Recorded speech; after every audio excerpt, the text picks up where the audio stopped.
Good morning. Come on, guys. Good morning. All right, there we go. There we go. I want to welcome everyone to the subcommittee hearing this morning. And at this time, I recognize myself for 5 minutes for an opening statement. And we want to begin by saying welcome to Mr. Rettel. We are delighted to see you here, and we are excited to provide some oversight of NTIA since you've left us for the administration. And as you well know, several of this committee's top priorities are carried out by the NTIA, not the least of which is efficiently coordinating federal usage of spectrum. We are focused on making certain that you all are on task, as are we. And because of this, I want to mention at the outset that we are terribly disappointed with the snafu that occurred on the testimony submission and on the one sheet that we received that is an overview of testimony. You know our process. You know that we respect that process on both sides of the dais, and going forward, we would like to ask for an accommodation of that process as provided by the rules and also the expectations of the committee members. Around the world, countries are racing to be the first to 5G. To be competitive, the United States will need to continually make available spectrum needed to build out these networks. It seems NTIA is hard at work identifying bands that could be freed up for the commercial use, especially with the recent announcement of 100 megahertz that you've identified as a candidate band. We fully recognize the challenge of balancing the need for more spectrum with the significant national security and public safety issues associated with clearing these bands.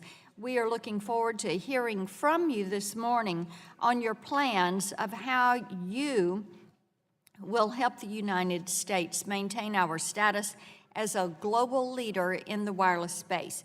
Of course, spectrum isn't the only priority NTIA has, although we know that it is your favorite. The NTIA is also at the forefront of coordinating next generation 911. Just a few weeks ago, we celebrated the 50th anniversary of the first 911 call that was made in Haleyville, Alabama. Yet we are still struggling to bring 911 into the 21st century. It's unfortunate to hear that deployment of next-gen 911 services are being stymied by states that divert much-needed funding for non-911 purposes. As NTIA and NHTSA administrator state grants are taking place, we need to ensure that there is adequate funding and it's used efficiently. And while we're on the topic of funding, let's not lose sight of why we're here. As your oversight authority, it is our duty in Congress to make sure that you have the tools you need to succeed. It is no doubt that we have loaded up your plate with important priorities, but as we look to the fiscal year 2019 budget, we seek to get a better sense of what you need to get the job done. I'm pleased to see that you have indeed hit the ground running. Look forward to hearing more about your priorities and spectrum management identification as you embark on these issues. And with that, I yield the remainder of my time to Mr. Lance. Thank you very much, Chairman Blackburn, and thank you to Assistant Secretary Rettel for appearing before us today. As the agency charged with managing federal spectrum, the National Telecommunications and Information Administration plays a key role as the United States competes in the global race to 5G. As the demand for more mobile data and high speeds continues to grow, it is critical that we make sure the federal government is using its spectrum efficiently and free up unused spectrum for commercial use, all while ensuring that agencies are able to fulfill critical missions.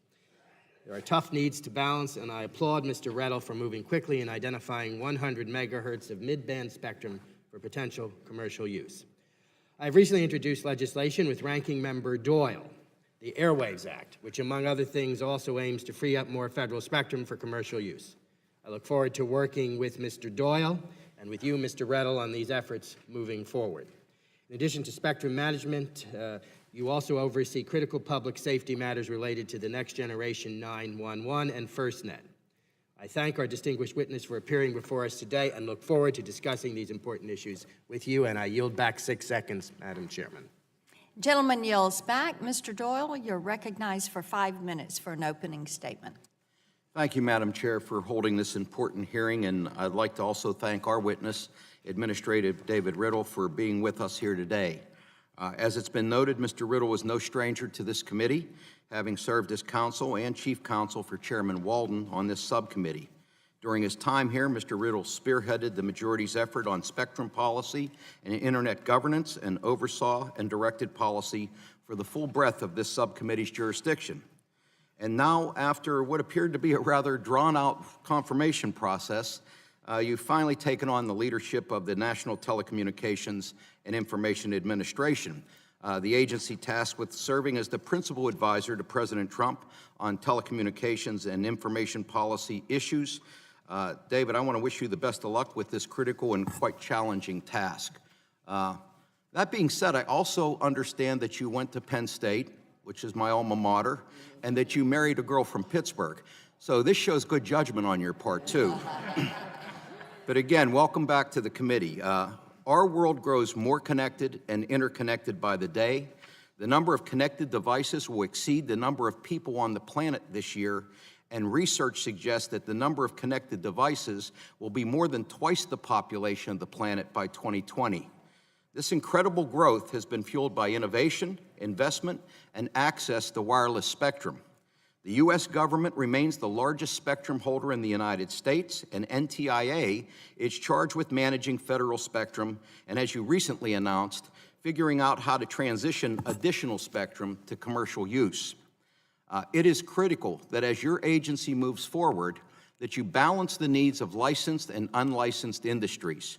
Our leadership in wireless broadband, our success in 4G, and our ability to successfully deploy 5G networks will depend entirely on our ability to make available sufficient spectrum to meet both communities' needs.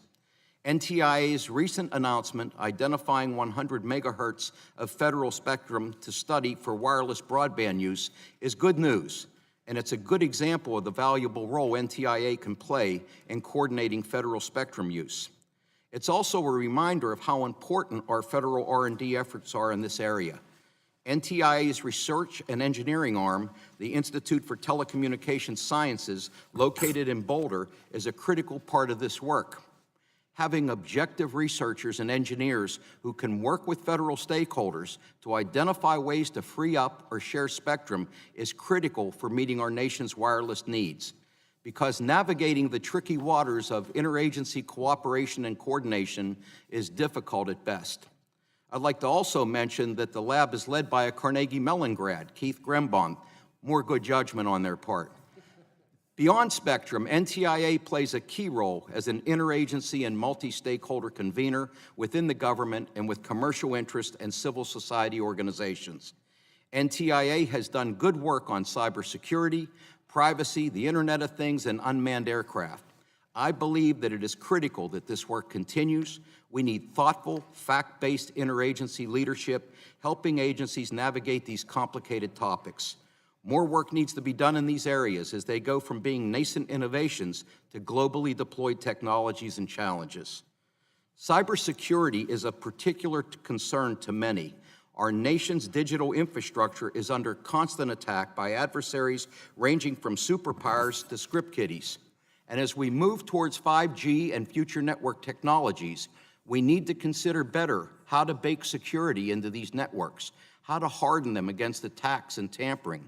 It's my hope that NTIA can play a role in working with industry and government stakeholders as these networks are being designed and deployed. Among your additional responsibilities is the United States' role in Internet governance through ICANN. And while our nation's role is changing, I expect NTIA to continue representing the United States' interests before the global Internet community at ICANN. While ICANN's multi-stakeholder process can be cumbersome, I hope that NTIA can continue to work through the Governmental Advisory Committee to protect our interests and work to maintain a globally unified and connected internet. I'm also interested to see NTIA continue its work on Broadband USA, digital literacy, and public safety. I want to thank you. I look forward to your testimony, and Madam Chair, I will yield back the remaining 13 seconds. We're on a roll this morning. Mr. Walden. Morning, Madam Chair. And before we get started, I want to wish your counsel there, Tim Kurth, a happy birthday, I understand. Uh-oh. Yeah, there you go. We won't sing to you. That'll be your present from me. That will be your present. And to Mr. Rettel, good morning. Welcome back, Mr. Assistant Secretary. We've been looking forward to this moment for, a very long time. Energy and Commerce has been leading the way to close the digital divide, and for over a year now, we've held hearings on broadband deployment and sought ways to incentivize build-out.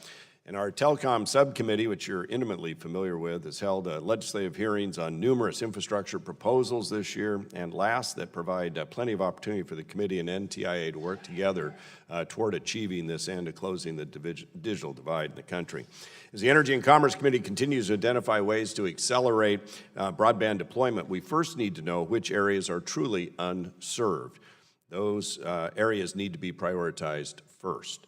Mapping efforts have been in the past undertaken by NTIA, but responsibility shifted to the FCC in 2014 when funding lapsed. Now, while we appreciate the Federal Communications Commission's efforts in this regard to improve the Form 477 data, we need a better funded NTIA to be able to aggregate that information with the data from multiple outlets across the states with other innovative ideas that are popping up to harness deployment coverage that may not get submitted in the carrier's compliance with the FCC process. In other words, you have the opportunity, if you're funded, to give us the data we need and that consumers want. As you all recall, this committee held a hearing on broadband mapping just last June to discuss how we can better define and map granular broadband coverage. And one of the proposals that flowed from that is Congressman Johnson's H.R. 4810 with the support of Congressman Guthrie. That gets things moving again at NTIA. So I'm pleased that those efforts have already yielded some progress, as the Trump administration is asking our friends at the Appropriations Committee for $50 million for NTIA to get back into this very important work. The last time policymakers moved ahead without adequate mapping, they spent billions of dollars and didn't even have a sense of what we got for it. They spent the money before we had the maps. This time around, we want to make sure we get the maps first and take care of the people most in need of this assistance to close the digital divide. And as we move ahead on ways to accelerate broadband build-out, we're beginning to see the build-out of another important network, and that's FirstNet, which obviously we're very involved in back in the time when we put that legislation together. With all the states and the territories having now opted in, FirstNet should be full steam ahead building out the nation's public safety broadband network to make sure our public safety professionals have interoperable, mission-critical access to broadband. As we saw with the 9/11 and have since seen with active shooter scenarios and natural disasters such as wildfires in Oregon and California and elsewhere, interoperability is critical for first responders and the people they serve. As NTIA continues its oversight of FirstNet, I look forward to seeing the implementation of the FirstNet plan. Finally, this agency plays an important role in assessing policy challenges across a gamut of issues. From spectrum allocation to public safety, NTIA has a full plate, and we're glad you're there. As we continue our oversight of the agency, we should consider how its role should evolve given its prominence in communications and information policy. And given the role NTIA plays in driving the American economy forward, it's vital that the agency has the tools it needs to establish an environment that fosters competition and innovation. And I know you want to lead the agency in that positive direction going forward. We want to be your partner in that effort. We thank you for being here today. And unless anybody else wants the remaining minute of my time, I'm more than happy to yield it back and begin our process. With that, I'll yield back. Gentleman yields back. Mr. Pallone, you're recognized for 5 minutes. Thank you, Madam Chairman. The National Telecommunications and Information Administration, or NTIA, has not always received the same attention as the FCC, but that doesn't mean it's any less important. The agency has quietly driven many of our nation's communications policies from behind the scenes, and that's a good thing in the Trump administration, where most agencies have a hard time staying out of the headlines. Case in point, the FCC has thrust itself into the national spotlight by dramatically walking away from its statutory obligations to serve the American people. It's more than just their assault on net neutrality, it's privacy, cybersecurity, public safety, the list goes on, and the Trump FCC is simply refusing to do its job. And so I look forward to hearing from the new leadership at NTIA about what they can do to fill the tremendous void left by the FCC. I know that Administrator Rettel has a deep understanding of these issues, and I hope he also understands that his agency must now step up to improve and secure our communications networks for the future. And I'm particularly interested in hearing how NTIA will handle cybersecurity as we move to more robust next-generation wireless networks and the Internet of Things. The administration itself has pointed out how vulnerable our wireless networks will be if the government does not do more to protect them. And NTIA has an important role in figuring out how to make sure that they are secure. But NTIA needs to do more than just defend our networks from attacks. The agency must also find better ways to protect our privacy. During previous administrations, NTIA worked actively to protect our private information through a multi-stakeholder approach. And now that congressional Republicans ripped away our online privacy, we need to know whether Administrator Rettel plans to increase the NTIA's efforts to oversee our private information online. But NTIA's responsibilities do not end with privacy and security. The agency must also take an active role in encouraging broadband deployment and improving our nation's broadband maps. Democratic members of this committee have introduced the Lift America Act, which directs NTIA to distribute $40 billion to extend our broadband networks to Americans in every corner of the country. Ensuring that NTIA is the agency that's distributing these funds is critical. The FCC already manages the Universal Service Fund, which operates independently from many appropriations, and changing that now by commingling USF with appropriated funds would be a mistake and would risk its long-term sustainability. That's why the Lift America Act would direct NTIA to handle broadband infrastructure funding, and I would like to hear how Administration Rettel would handle this responsibility.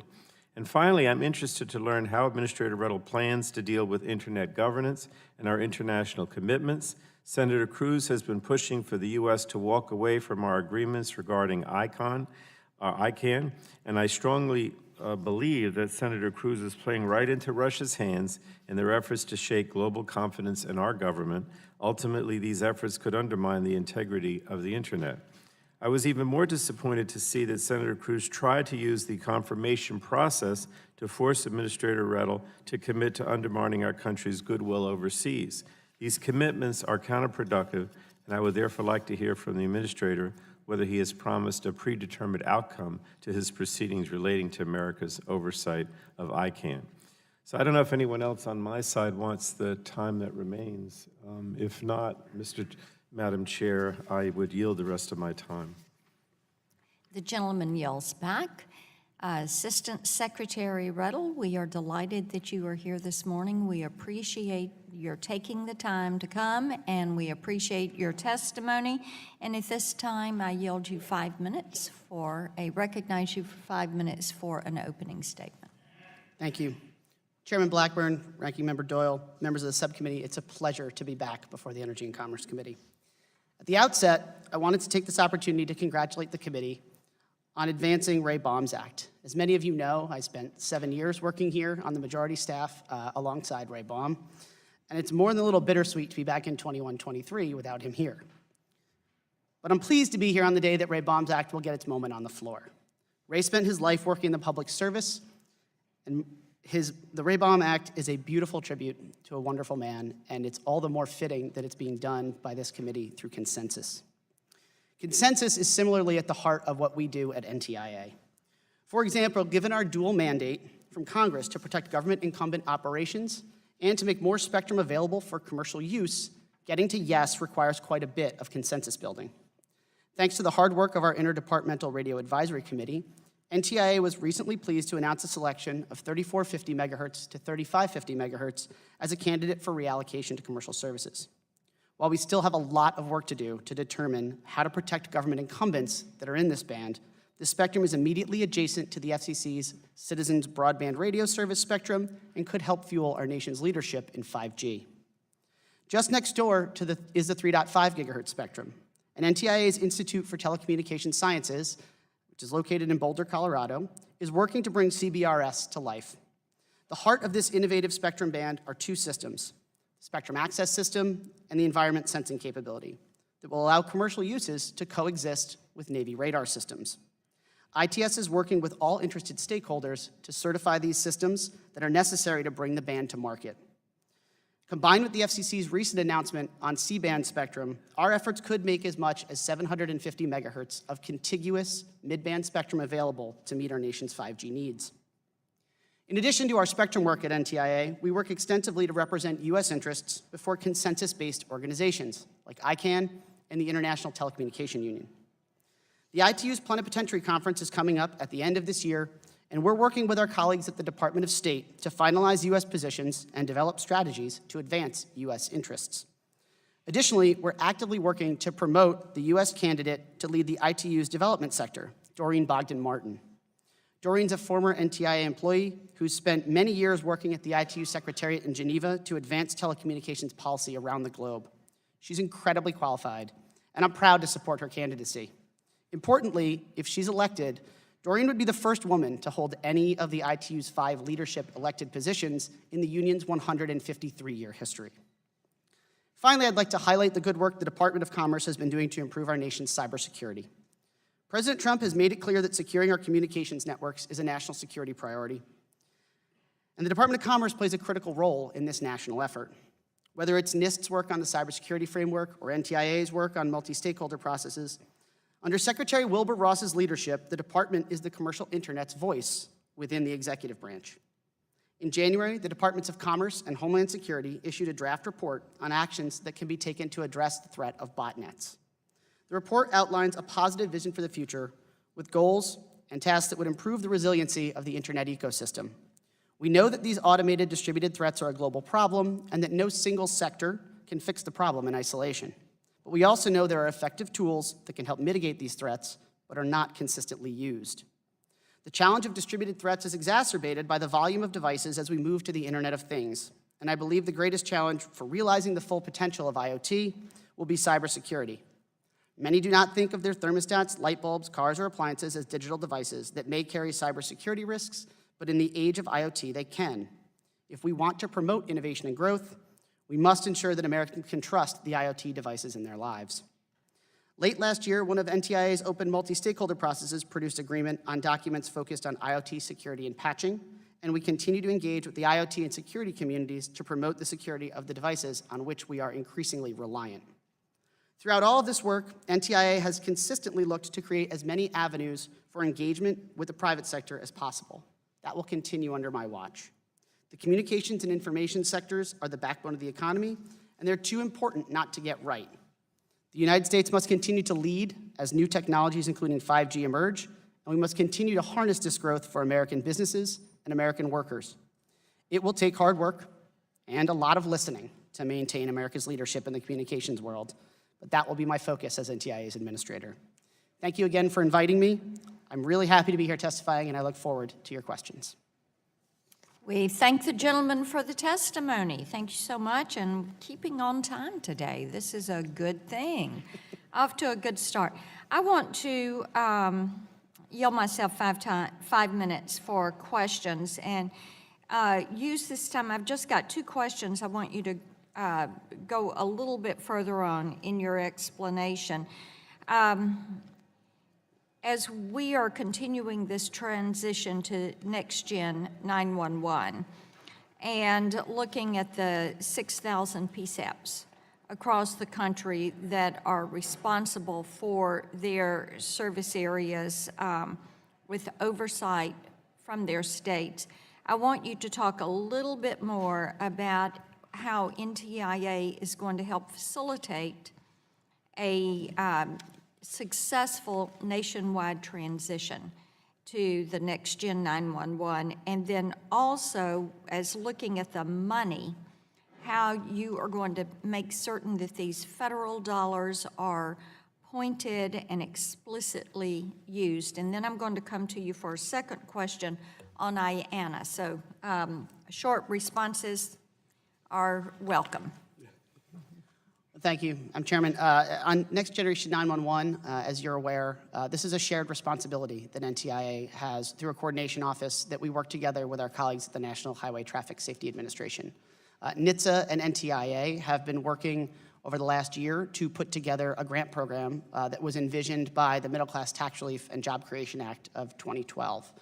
We are in the final stages of coordinating that process through the executive branch and are optimistic that we'll be able to have those grants out to companies and groups that are working on 911 policy by the end of this calendar year.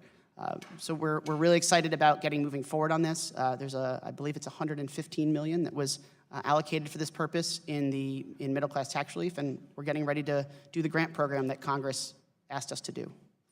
Excellent. We appreciate that, and I will tell you, we have heard from several of our local governments wanting, as they're looking at revamps or where they may have voids in their system, and especially as you look at public safety, school safety, things of that nature, they're curious as to what that process and that timeline is going to be. So good communication on that is going to be helpful. You touched on the IANA transition, so if you will elaborate a little bit more about that transition and how you see it going and what you think next steps are going to be. Sure. Well, the IANA transition is complete. It was completed, and at this point, the U.S. government's role in IANA is limited to our function as the U.S. representative on ICANN's Government Advisory Committee.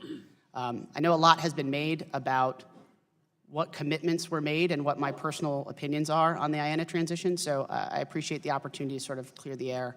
I made my personal opinion known in my confirmation hearing, which is I think it would be very difficult to put the genie back in the bottle on ICANN. ICANN is out there engaging in doing the IANA functions as envisioned through the transition. But my personal opinion certainly shouldn't carry the day as the opinion of an entire federal agency. And so in the confirmation process, in my conversations with Senator Cruz and Senator Lee, I committed to a process, to looking at these things as agencies are supposed to ask questions and seek expert input and formulate an opinion of the administration based on feedback from experts in their fields. I continue to be working with Secretary Ross's office and trying to find a way to get more feedback on this, but in the meantime, we are at NTIA continuing to serve in the role that we are supposed to as our representative to ICANN. And as you look at recouping spectrum, the 100 megahertz, you want to say just a little bit about what you think the potential is there. I'm sorry, which spectrum? Spectrum. Just spectrum in general? Yes. We are spending, a good half of the people at NTIA spend all day working on spectrum issues. And as this subcommittee is painfully aware, it's an issue I care a lot about. I spent a lot of time here as a staffer working on those issues. We were incredibly pleased to be able to make the announcement about 3450 to 3550 as a candidate for additional study. And we also continue to make progress on the recommendations and the requirements that are required under the Spectrum Pipeline Act. It's by no means the only band we're looking at, and certainly we are continuing to look across the entire electromagnetic spectrum at ways to make sure we're both meeting the mandate to make commercial services spectrum available, but protecting government incumbent operations and their critical missions.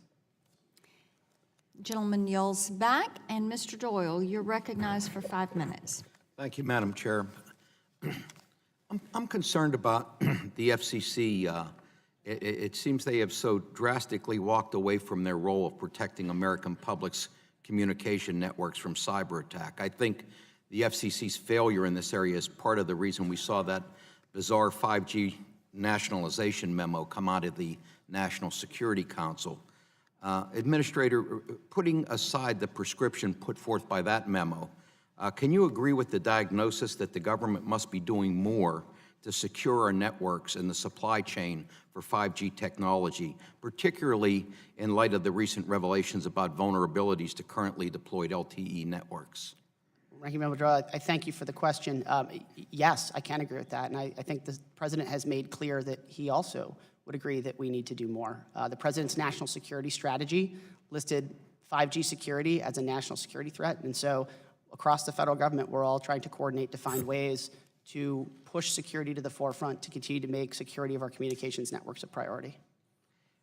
I know during your confirmation that you made a commitment to Senator Cruz to start a process of reevaluating the ICANN transition, as you stated early. I just want to be certain you did not agree to any specific outcome of a process, just that you would start a process. That's correct. And can you also just commit to the bipartisan leadership of this committee that you'll just keep us apprised of any process NTIA might be running on revising ICANN transition? Of course, we'll be responsive to the committee. Thank you. At the beginning of this Congress, every Democratic member of this committee introduced the Lift America Act to help promote secure and resilient infrastructure for the American people. Title I of the Lift America Act would allocate $40 billion to NTIA to build out broadband to 98% of the country. One thing that is not explicitly included in the Lift America Act is grant-making authority for the NTIA. In your view, should we include grant-making authority for the NTIA in the broadband deployment program in the Lift America Act? At NTIA, we've been looking as part of the administration's process of coming up with a plan for infrastructure at all the ways that we can help to bring broadband infrastructure to every corner of this country. Certainly, I would never say that we should not have every tool available in the toolkit, and grant-making authority is one of those tools. If Congress were to give us that authority, then certainly we would make the best use of it. So NTIA's Institute for Telecommunications Sciences is instrumental to your mission of coordinating federal spectrum use and working with federal stakeholders on clearing bands and sharing them. Do you believe that ITS has sufficient funding for that mission, considering the drive for more sharing in federal bands as the case is with CBRS band? Mr. Joy, I'm particularly proud of the work that ITS does. I think they are a really unsung part of the federal government. The hard work they do on basic R&D, on spectrum interference, and on electromagnetic interference is a critical part of what we do. They work tirelessly and are a critical part of making sure that as we look to repurpose more spectrum, that we have accurate and actionable data on how federal and non-federal systems will work together. I certainly would welcome support for what they do. It's a critical part of our hard work, and thank you for your recognition of that. Thanks. As I mentioned in my statement, I think NTIA has done good work in bringing stakeholders together from inside and outside of government to address these complex and emerging topics. Do you plan to continue that work? And if so, what are the topics that you plan to address? So we're in the process of figuring out how best to engage on all of these topics with the private sector. But as I mentioned in my opening statement, we think that engagement with the private sector is what NTIA really brings to the table as a value add. We've had a lot of success in bringing stakeholders together and finding ways to get to yes. Under my tenure, I plan to continue finding as many ways as possible to get the private sector on board with government priorities and have them be done in a way that drives consensus. Thank you. I wish you well. Thank you, sir. Madam Chair, I yield back. Gentleman yields back. Mr. Walden, you're recognized. Thank you very much, Madam Chair. In its FY19 budget request, NTIA asked the for congressional authorization to negotiate leases with private entities to expand their access to federal spectrum. It's a novel idea. Can you elaborate on how NTIA leases would differ from traditional licenses, and should a leaseholder have an expectation of automatic renewal of a lease? Well, thank you, Mr. Chairman. The leasing option is a particularly interesting tool that we're trying to bring to bear on this challenge. We all know in this subcommittee that clearing is still the gold standard, and the law is clear that NTIA needs to focus on clearing as its first option. But there are some bands that federal users are in where clearing just won't be an option, where those systems are either specific to that frequency band or the cost to relocate and improve those systems would exceed any potential revenue, which would fail this test under the Commercial Spectrum Enhancement Act. But our mission is to try and find ways to use the spectrum as efficiently as possible. And so the request for leasing authority is a way to add an additional tool to our toolkit. In those areas where we can't clear, there are other efficiencies that could be gained through leasing. I certainly don't want to prejudge what those leases or what the terms could look like. That would have to be part of our consultation, not only with folks in the industry, but also with the Congress as part of the process. But we're really excited about the prospect of having more tools to bring to make spectrum available for commercial use. And I want to commend you again on your work to identify government spectrum that can be potentially cleared and made available for auction. It's an ongoing quest we share a goal to achieve, and so I want to commend you on that. There's been debate in Congress for several years about Spectrum Relocation Fund, specifically proposals to allow the Office of Management and Budget to borrow money from the Treasury for relocation purposes prior to auction proceeds being deposited into the fund from an auction. How important is this ability to borrow funds for relocation purposes? The SRF, the Spectrum Relocation Fund, has been probably the most critical tool that we have had to provide incentives to agencies to find ways to be more efficient. The changes that were originated in this committee in 2012 and again in 2015 have made real improvements to our ability to make that money available to agencies so that the individual agencies don't bear the risk up front of the potential for relocation.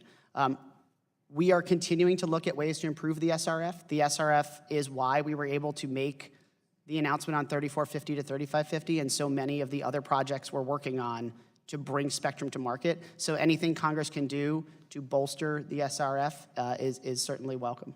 And speaking of auctions, as you know, in the Ray Bombs Act, we fix the issue regarding deposit of proceeds. How important is that fix to allowing auctions to go forward? Well, that's an issue for the FCC chairman. I mean, that is Section 309J of the Communications Act is their venue and not mine. That being said, anything that would stand in the way of bringing more spectrum to market, I think is a challenge that is worthy of tackling. Okay. Given the cost CBO believes comes with the back to SRF now, policy, does it make sense to amend the SRF and grant greater flexibility in the same bill in which we authorize an additional spectrum auction? Do you need more flexibility there? I mean, no federal employee has ever said, no, I would like less flexibility in how I do my job, and I'm certainly not going to be the first. So more flexibility is always welcomed. As to which bill you would put that in, sir, I think that's a question for you all to answer, not for me.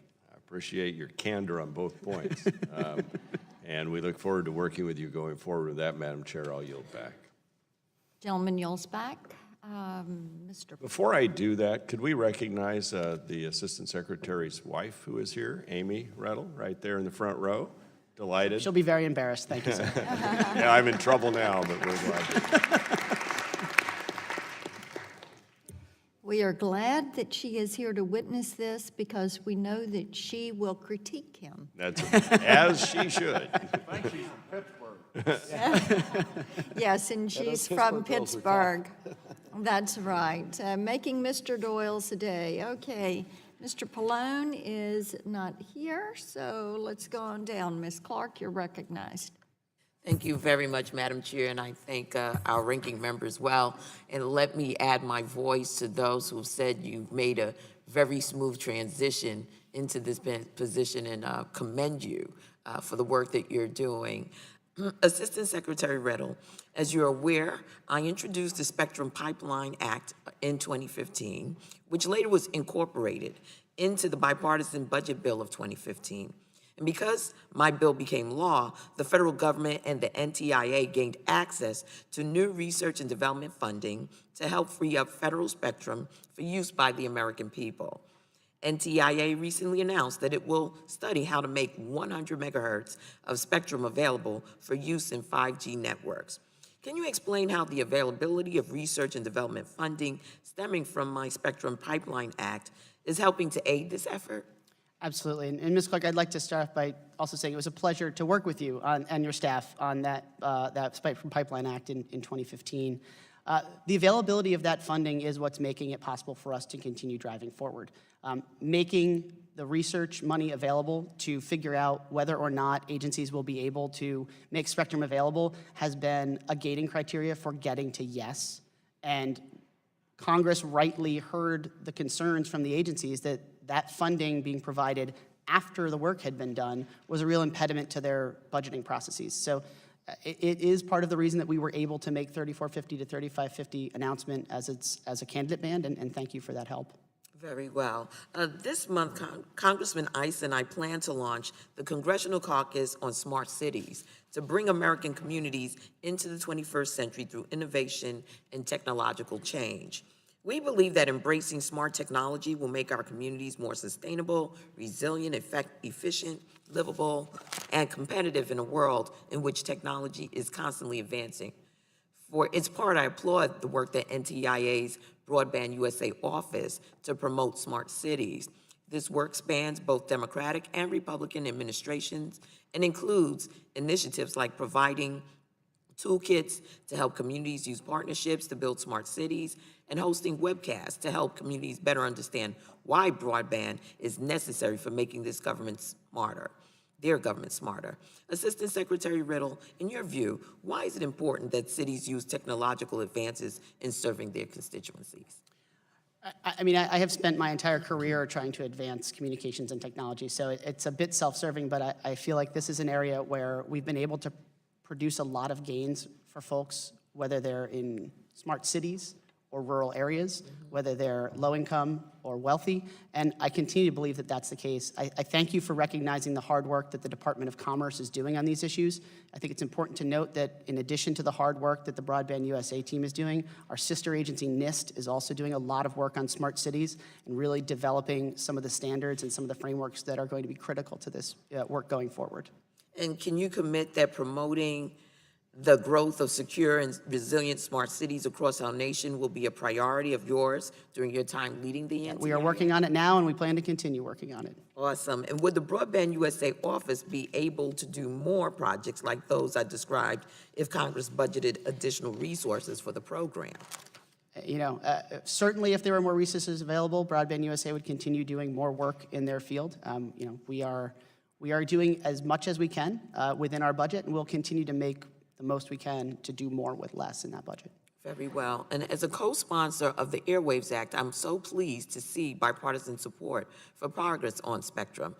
I'm curious if there are changes you would make to that bill, and are we missing any bands that you would like to include?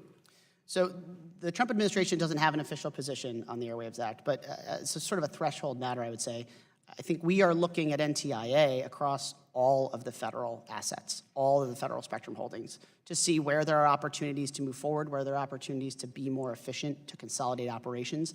And we would love to continue working with your office and with other members as you look at different bands that are going forward. Very well. And does NTIA have any plans to initiate new multi-stakeholder processes to address some of the issues surrounding internet policy today? If so, what are the topics to be examined? So we're continuing to flesh out how we're going to approach these issues, and as we work our way through the interagency process, because most internet issues, while NTIA has a very strong role in them, involve coordination across the federal government, we'll certainly keep the committee apprised as we drive forward on them. Very well. Much continued success to you. Thank you, ma'am. Thank you. And I yield back, Madam Chair. Gentlelady yields back. Mr. Lynch, you're recognized for 5 minutes. Thank you, Chairman.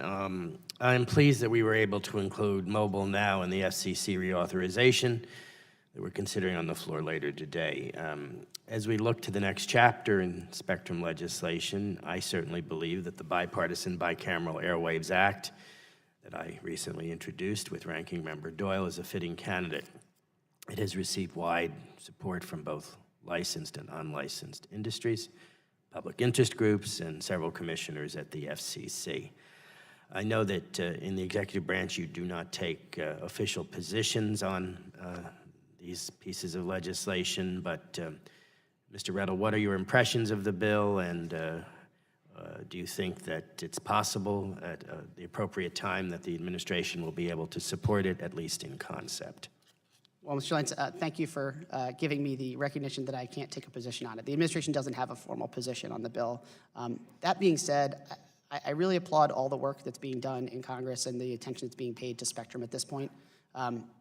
Spectrum has always been one of those topics that have been incredibly important to our communications ecosystem, and frankly, most Americans don't pay much attention to it because it just works. We're very happy to be working with your office and with other offices on this committee to make sure that as we go forward, we're looking across the entire electromagnetic spectrum at opportunities. If you look just a few years ago, we weren't considering looking at high-band spectrum. It was considered spectrum that was no good for these kinds of purposes. And yet now here we are on the cusp of 5G. And you have companies like Starry that are out there using special temporary authority to provide broadband, fixed broadband over those frequencies at gigabit speeds. It's really an exciting time to be in spectrum policy, and we look forward to working with you on your bill. Thank you. I want to continue to work with you on this issue, and I hope that we're able to bring this matter to fruition. I certainly applaud your action in identifying 100 megahertz of mid-band spectrum for potential commercial use in the 3 gigahertz band. As you are aware, Airwaves has provisions dealing with related bands, the CBRS band and the C band. At the same time, the FCC is reviewing the CBRS rules, and the FCC is considering a notice of inquiry partly related to the C band. It is my understanding that these are all important bands for 5G deployment. What are the opportunities in considering these adjacent bands for commercial use, and what are some of the challenges? Well, I'm really excited that Chairman Pai and his colleagues at the FCC are considering looking at 3.7 to 4.2, the C-band spectrum you've talked about. Certainly, NTIA will be taking a look at what federal equities we have there and making sure that our federal users that have positions on that band will be heard at the FCC. But it's a real opportunity for us because mid-band spectrum is so good for both coverage and capacity. And so the idea that we could make a broad swath of spectrum contiguously available for our nation's 5G needs is a real opportunity to continue our global leadership on these fronts.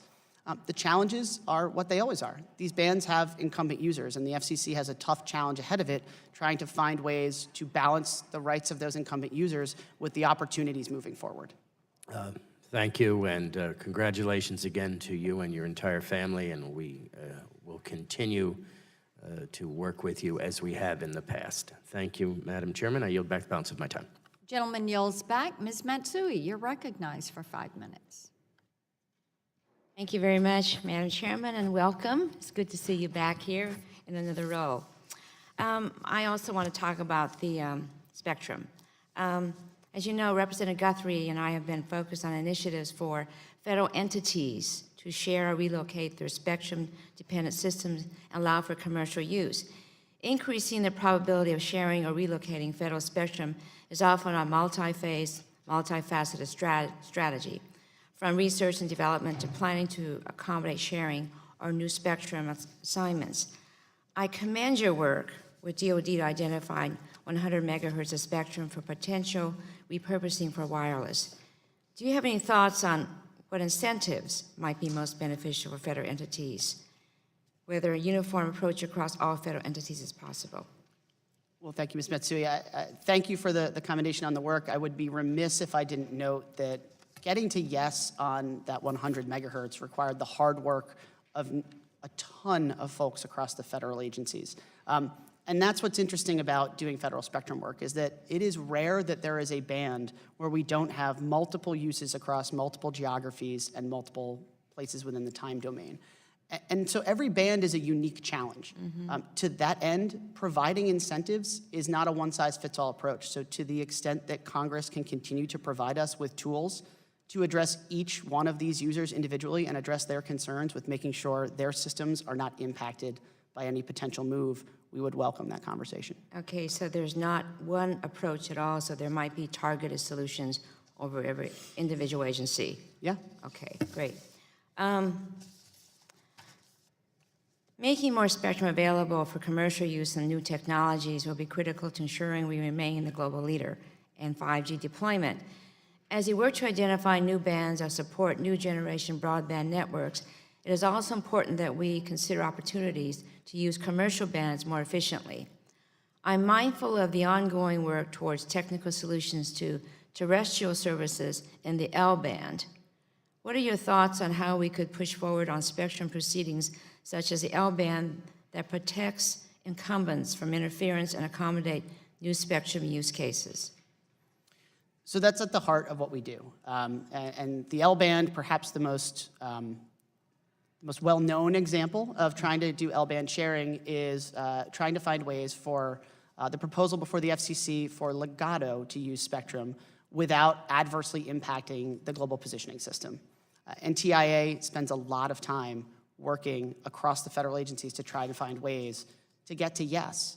But getting to yes is going to mean finding ways to protect GPS without having to make drastic changes. We're waist deep in that, to put it bluntly. And we're going to continue driving forward on it. We think there's a lot of work that's been done to figure out the technical characteristics, and there's a lot of work yet to be done to get everybody at the table to yes, but it's something that we're committed to. Okay, thank you. I applaud the FAA's Interagency Spectrum Efficient National Surveillance Radar, better known as sensor, feasibility study. The research and development for this initiative provided under the Spectrum Pipeline Act is focused on consolidating existing surveillance radar used to track aircraft and weather. As you know, this initiative will make a minimum of 30 megahertz of spectrum in the 1300 to 1350 megahertz band available. How could we be helpful in evaluating possible solutions that will make this spectrum available? Well, we are currently in the process of going through that. We are acutely aware of the deadlines in the Spectrum Pipeline Act and are working actively across the federal government on the sensor systems to try and find ways to get to yes. What can Congress do? Continue to support us in this work. We have a lot of work to do. Those are systems that are critically important to national security.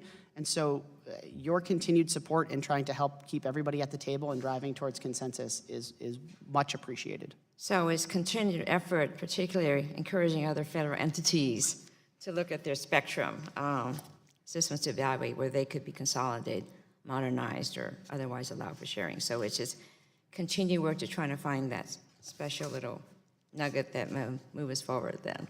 Yeah, figuring out the puzzle pieces of making spectrum work is what, like I said, a good half of NTIA's employees do every day, working to figure out how to make all those authorizations work collectively together in a way that gets our national mission done, but also makes spectrum available for commercial services. We appreciate the support. We appreciate the ongoing dialogue with this committee that has been so engaged on spectrum. So thank you so much. Well, thank you very much for your dialogue, and I do appreciate working with you. Thank you. I yield back. Gentlelady yields back. Mr. Latta, you're recognized for 5 minutes. Thank you, Madam Chair, and Mr. Assistant Secretary, David, welcome back. Good to see you.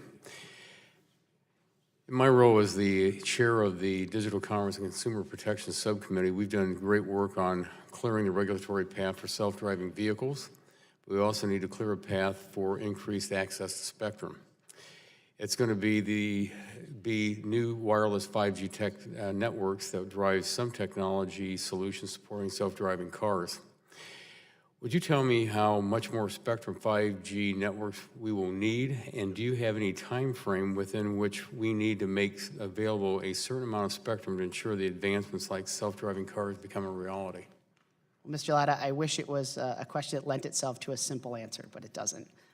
We're constantly reevaluating how much spectrum is needed, both for government operations and for commercial operations, and that's the heart of our spectrum mandate. Self-driving cars are a unique mission, but they're another mission. And so as we look at all of the things that we are asked to accommodate, we're working across the federal government with our colleagues at the Department of Transportation and certainly with our FCC colleagues to try and figure out ways to make this a reality. Most of the self-driving car systems that have been considered to date are a hodgepodge of different systems. We don't anticipate that changing. The spectrum at 5.9 that has been allocated to the National Highway Traffic Safety Administration is part of that puzzle. We certainly look forward to continuing to engage with them to try and help self-driving cars become a reality. Okay, well, thank you. Also, with tax season upon us and fraudulent filings on the rise, I've been concerned with an issue faced by a lot of the certified public accountants out there and how the Internet Committee for Assigned Names and Numbers manages the award of generic top-level domains. I've highlighted one particular example that is one of my concerns, which involves how the CPA organizations were not awarded the .cpa domain. Would you share any thoughts or insights about how ICANN manages the domain name process, and if you are able to raise your general specific concerns or observations with them directly? Sure. Thank you, Mr. Latta. I'm very familiar with the .cpa issue, both from my time here and now my time at NTIA. The certified public accountants had applied through through ICANN's process for the generic top-level domain .cpa, and that has been an ongoing process for quite some time. My staff is engaging actively with the CPAs to try and find a resolution. As our role on the ICANN Governmental Advisory Committee, we'll stand up for U.S. interests, and in this case, this is one of those interests. ICANN is holding one of its meetings next week in Puerto Rico. I plan to be in attendance, and I have a scheduled meeting with the CPAs to try to see if we can figure out a way to get this resolved through the ICANN process as expeditiously as possible. That'd be great, thank you. In terms of the next steps in broadband mapping, what do you propose can be done about identifying locations unserved by broadband service? You know, there's been a lot of work done by this subcommittee and also with the working group concerned about broadband out there, especially in our rural areas. Have you identified other government agencies, processes, or public utilities that can help you geolocate and those target specific unserved addresses or locations to better understand the demand in those more remote parts of our country? Sure. So the President's request for additional funding for NTIA for mapping is not just to produce a map, but also to produce an assessment of broadband capabilities and provide a tool for policymakers both here on the Hill and across the executive branch to better target the funds that are allocated to broadband. Our approach, should we have the additional funding, would be to not only look at the existing data sets, but go to try and find additional data sets. By overlaying that data across different commercial products, you're able to take a look and see where there are discrepancies. And typically that is the way you figure out where you're gonna need to do validation. We've had a lot of experience doing validation of data, and we have an extensive set of relationships through our State Broadband Leaders Network with folks at the state and local level who have continued the mapping work at the state level throughout the last couple of years. Minnesota is a great example of that. They've continued doing this mapping work, and incorporating that data, that boots on the ground validated data, would be part of what we would like to do if we are, again, put into the job of doing mapping. Well, thank you. And again, it's really important as you go forward to always remember looking at the unserved versus the underserved areas, because there's a lot of our areas in our districts that are totally unserved right now, so I appreciate that. And Madam Chair, my time has expired and I yield back. Gentleman yields back. Ms. Eshoo, you're recognized for 5 minutes. Thank you, Madam Chairwoman. Welcome, Mr. Administrator. It was David, now it's Mr. Administrator. It's great to see you here. Congratulations to you, and it's wonderful that your wife is here as well. I can see the pride in her smile. You know that the years that you've been with us on the committee that I have pressed and pressed and pressed on unlicensed spectrum, because that really is the innovation, the platform for innovation. So in my view, it's important to have unlicensed spectrum in low, mid, and high bands, the same way we do for licensed in low, mid, and high bands, because they have different use cases. And this is the case with Wi-Fi operations. Is NTIA studying any bands below 6 gigahertz that are promising for unlicensed, giving more valuable bands below 6 gigahertz away for commercial use? I mean, I think that we need to know what your thinking is on that. And are you willing to commit to that some of this sub 6 gigahertz bands will be designated for unlicensed? So, ma'am, I'd love to be able to make that assurance, but NTIA doesn't make those calls. So I think it's important to note at the outset that the decision of whether licensed or unlicensed allocations are made is an FCC determination. What we're doing at NTIA is looking at all of the federal frequencies and trying to find ones for which we can make commercial use available, some non-federal use available. We are agnostic as to how Is there to any use. consultative role that you play with the FCC Of course. on this? And so what would your conversation sound like? So we haven't taken a firm position, but I think you know personally that I have said before that we believe in a balance of licensed and unlicensed, and that's the way that NTIA has looked at things in the past. Going forward, the upside to the fact that we are now looking at a broader swath of spectrum than we were in the past is that one of the biggest challenges we had to do we make it licensed or do we make it unlicensed was scarcity. As we look at high band spectrum, we have so much more available that it becomes easier to find ways to make some available for both uses. And I certainly think there's a role for both as we go forward, and we'll continue to consult with the FCC and make sure that we are pushing that forward. Well, it sounds somewhat promising. Somewhat. I have made it a point in my district to meet with the PSAPs throughout the, each community. And I did that, I think, a week or 10 days ago, in a smaller community in my congressional district, but nonetheless, the importance of that center. It was very interesting to me when I asked them if they have had any communication from the federal government on anything. And you know what? They haven't. They said there isn't any outreach. There isn't anything. And I think that we need to be in communication with them. I know it's been 6 years since the Middle Class Tax Relief Job Creation Act was signed into law. There hasn't been a single grant that has been put out there, but they need these resources. They need these resources. They need a partner. They need a federal partner. Now, I know that someone else asked about it and that you went through when you anticipate the grants being granted, or the grants being granted? Yes, ma'am. So I've been on this job for a little over 3 months, and I know how much work you personally put into those provisions in the Middle Class Tax Relief and Job Creation Act, and we have made it a priority to get that moving. Now, OMB has to, it's over at OMB now? So it is, yeah, it's in the clearance process. It's not exclusively within our purview, as you know. It's a shared responsibility between the Department of Commerce and the Department of Transportation. So Commerce and Transportation have been working to clear both of their respective processes, and then the document has to be cleared by OMB. We are in the process of making that happen, and we're hopeful we'll get it out the door very soon. So what's the next step after very soon?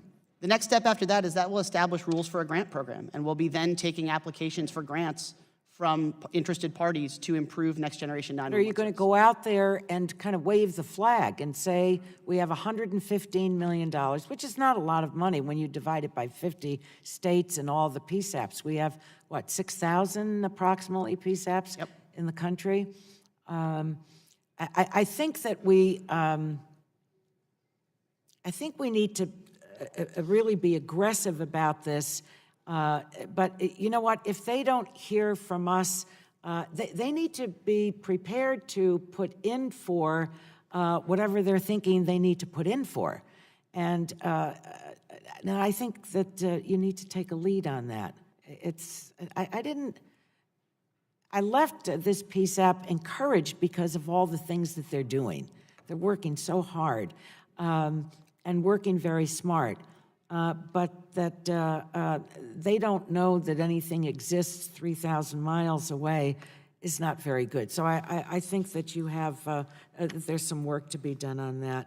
And I think that today, if I might say this, that this afternoon we're going to be taking up the Ray Baum's Act. You know, how life goes on. He's passed on. He would be very proud that you're here today in your new role, and I'll just end on that note. Thank you. Gentlelady yields back. Mr. Guthrie, you're recognized. Thank you, Madam Chairman. And that is a great tribute to Ray in the Ray Baum Act, and an acronym to come up with the Ray Baum Act. That is just, it's important. I know he'd be so proud, as just to finish what my friend from California was saying. So we got another friend from California, Ms. Matsui. So Doris and I, Ms. Matsui and I, have worked on the Federal Spectrum Incentives Act to provide financial incentive to government agencies to relocate or share their spectrum licenses, which you're very familiar with. And given that one of the incentives included in the bill was to allow agencies to use funds to offset sequestration, and now that we have a 2-year budget agreement, are there ways to consider updating the bill, and whether in terms of how auctions proceeds could be used or otherwise for proceeds should be used? And what about allowing agencies to use funds to purchase equipment or other things? How would you just touch on updating that act? Mr. Guthrie, I think, as I said earlier, having as many tools as possible and reducing the friction as much as possible for federal agencies that are being asked to relocate their systems while maintaining their existing mission profile is something that we should always be considering. The challenge with relocating these systems is it's not like you can simply shut them off and stop doing the job. These agencies have to maintain mission readiness throughout the entire process. It's a long process, and it's a long and costly process. So anything we can do to make sure that we are not burdening our agencies unduly is welcomed. All right, thank you. And one other issue that we've discussed today is the national broadband map. I know you talked some of that with Mr. Latta. First, I'm glad to see the budget request that includes mapping, as I believe NTIA is the best place to house it. In my district, census blocks are too big for Form 477 data to be useful, because in the rural areas, even a few miles of my city of Bowling Green, which is the home of Connected Nation, who's represented here as well, which is a growing southern, like one of the new South growth cities. But if you get just, and fastest growing city in the state, if you just get out right outside of our city limits, there's access to broadband. Some development and being able to move forward is kind of limited to broadband. That's a big county issue with our county fiscal court, or county commission, as most people call it. And so it's a big concern, not just in rural Kentucky, but just outside of growth Kentucky. So there's a lot of information we need. Census maps, census tracts just aren't enough. And I know you talked with Mr. Latta, but have you talked about getting granular service availability data from providers? Yeah, so in addition to what we would like to do if we were given the new appropriation with additional data sets, NTIA recently filed comments at the FCC expressing the administration's position on how to improve the FCC's Form 477 data.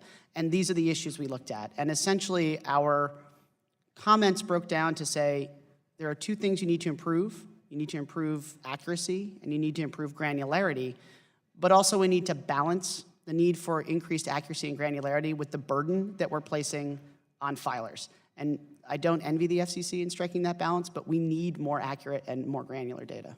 All right, thank you. And finally, regarding high-band spectrum, are NTIA and the administration generally on board with Chairman Pai's recent announcement that the commission will move forward with auctions in the 24 to 28 gigahertz bands? We're excited about more spectrum being made available to bring to bear on our broadband challenges. I mean, the president has made it very clear that getting broadband out to rural America is a priority, and we think that the high band spectrum is one way for us to do that. The potential for fixed wireless in those bands could be a real game changer in rural America. All right, thank you, and I'll yield back my time. Gentleman yields back. Mr. Kinzinger, you're recognized for 5 minutes. Well, thank you, Madam Chair, for yielding. I want to congratulate you on your job. It's great. It's good to have you here. I enjoyed meeting with you in your new capacity back in February, and appreciate that you've been making the rounds with members and of this committee to discuss priorities. I'm also going to try to get through a number of questions with my time, so if you can keep your answers as brief as possible, that would be great. I'd like to discuss the February 26th announcement that NTIA and the Pentagon have identified 100 megahertz band of spectrum. It's a 3450 to 3550 band that could be potentially repurposed to spur commercial wireless innovation, including advanced wireless services.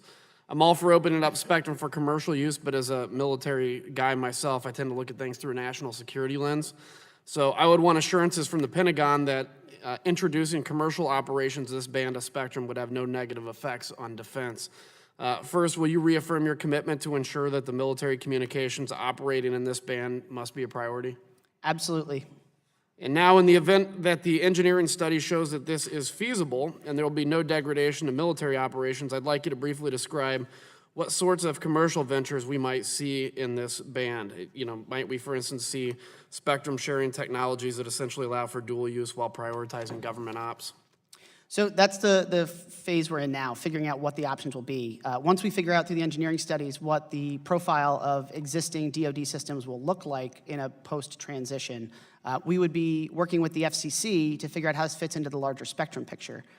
This spectrum is immediately adjacent to the 3.5 gigahertz band, which we are in the process at NTIA of certifying the systems to make the sharing in that band possible. We'll work with the FCC going forward to figure out what the right play is to make that available in the best way possible. The extensive federal, non-federal use of this band makes it an ideal candidate for spectrum sharing. Will NTIA and the DoD focus on dynamic spectrum sharing as a way to maximize its use? You basically kind of answered that.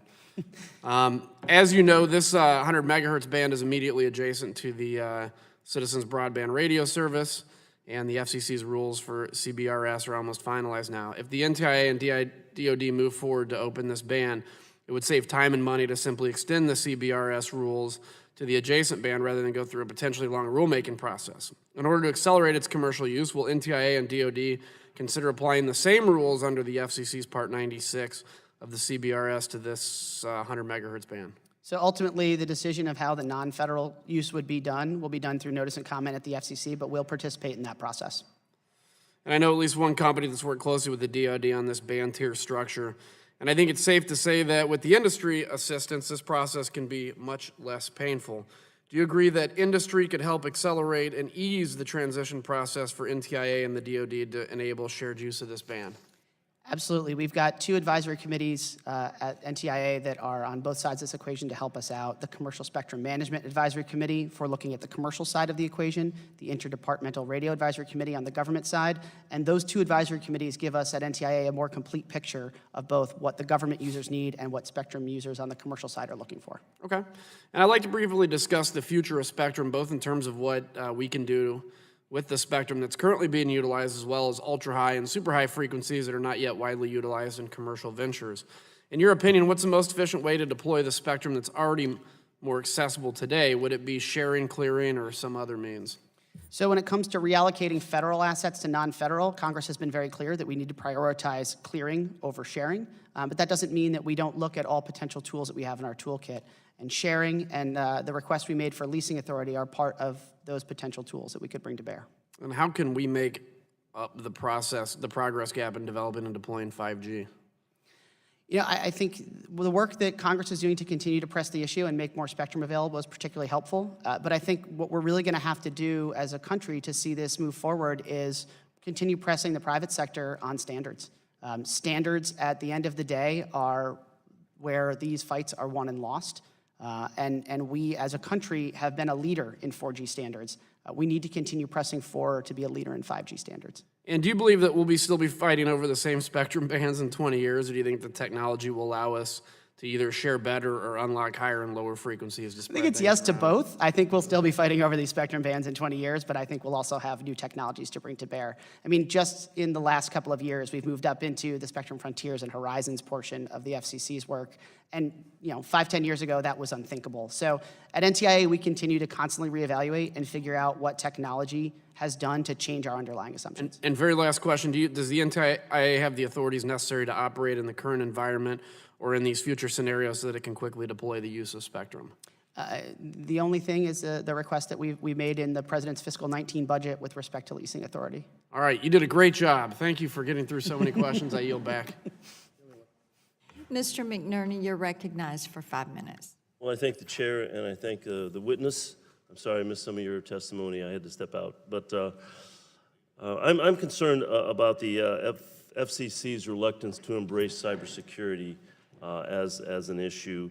I think we have serious problems with cybersecurity, and then when a significant portion of government experts are told to stand down, I think we are asking for trouble. Can you commit that in your role as head of NTIA, you will help protect our nation's networks? Absolutely, and we're continuing to do that now. The President, as you know, last year issued an executive order asking Commerce and Homeland Security to look at distributed threats like botnets, and we're actively working with our sister agency NIST and with Homeland to put together a report to the President on that issue. Do you have the resources that you need? I mean, everyone always would like more resources, but yeah, we are doing very well with the resources we have, and certainly we are looking forward and hope that the President's fiscal 19 budget will give us the money that we need.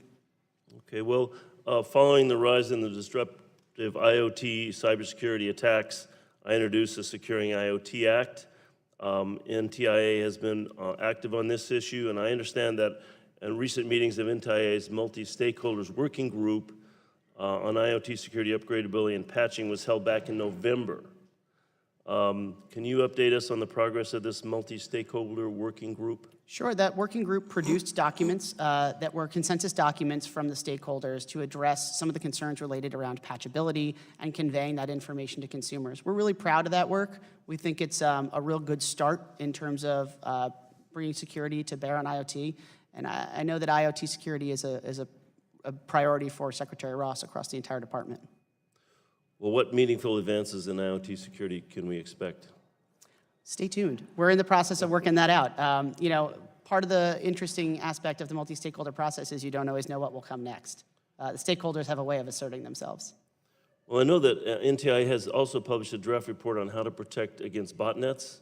You mentioned that a little earlier. How do you expect that the findings and recommendations from this report will be used in practice by government and industry? So we'll have to see. We're in the process now of incorporating comments to the draft report. Our draft report was put out in January, and both NTIA and NIST have been seeking comment from stakeholders to improve the draft in anticipation of delivery to the president in May. What happens to the document and the recommendations therein will be up to the president, and we're hoping to continue working on it. It'd be nice to have some mechanism to ensure that federal agencies and government contractors follow these recommendations. Sure would. I want to change direction a little bit.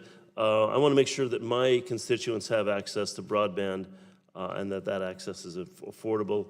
How can NTIA's Broadband USA program help? So Broadband USA has been continuing to do outreach and maintain relationships with the states and with local governments through the State Broadband Leaders Network. And we've been trying to help produce best practices for communities to get investment from private sector entities, because the economics of broadband are typically the biggest challenge to deployment. We continue to maintain that capability and work with our state colleagues. And the president's request for an additional $50 million to provide an assessment and map of broadband availability, I think would certainly aid policymakers, both within the executive branch and certainly up here on Capitol Hill, in trying to define what the unserved parts of our country really look like. Okay, I'm going to change directions again. Does the NTIA have jurisdiction over drones? So NTIA has jurisdiction over some of the issues related to federal counter-UAS activities, and that has played out certainly on Capitol Hill over the last couple of years. But with respect to drones, I think the majority of that work is done interagency with our colleagues at the FAA.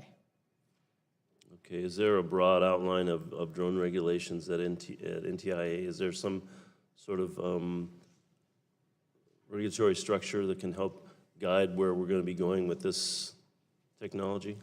I don't have one prepared for you today, but I'd certainly be happy to work with your office going forward to figure out what the right steps are going forward for us on drone security. I mean, you can see drone security is a huge potential issue for us. I mean, they could fly a drone over the Capitol and blow us up anytime they want. So we need to move forward aggressively on that, in my opinion.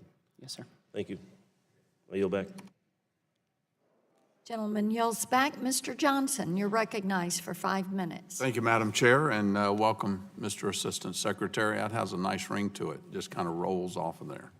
So welcome. Last week, the FCC released a map showing areas across the country eligible to receive support for 4G LTE service over the next 10 years as part of Phase 2 of the Mobility Fund. The map almost immediately came under attack for inaccurately portraying areas as covered, including parts of my district that were not. This continues to raise questions as to whether the FCC should be in charge of broadband mapping, wireless or otherwise. My bill, the Mapping Now Act, would move federal broadband mapping away from the FCC back to NTIA. So, Mr. Assistant Secretary, what will the NTIA do to ensure broadband maps are accurate? Well, Mr. Johnson, as a threshold matter, I want to applaud the FCC for what it's been doing on mapping. Certainly, any effort to bring more accurate data to the way we deploy our resources as a federal government should be welcomed. And I also thank you for your leadership in making mapping a priority for discussion here in Congress. At NTIA, we've spent a lot of time working on ways to define the need for broadband, where those problem areas are, and we're happy that the president had asked for an additional $50 million for us to move forward with that. That $50 million, if it is brought to bear on our mapping challenges, will be used not only to produce a map, but to do an assessment of the data in that map.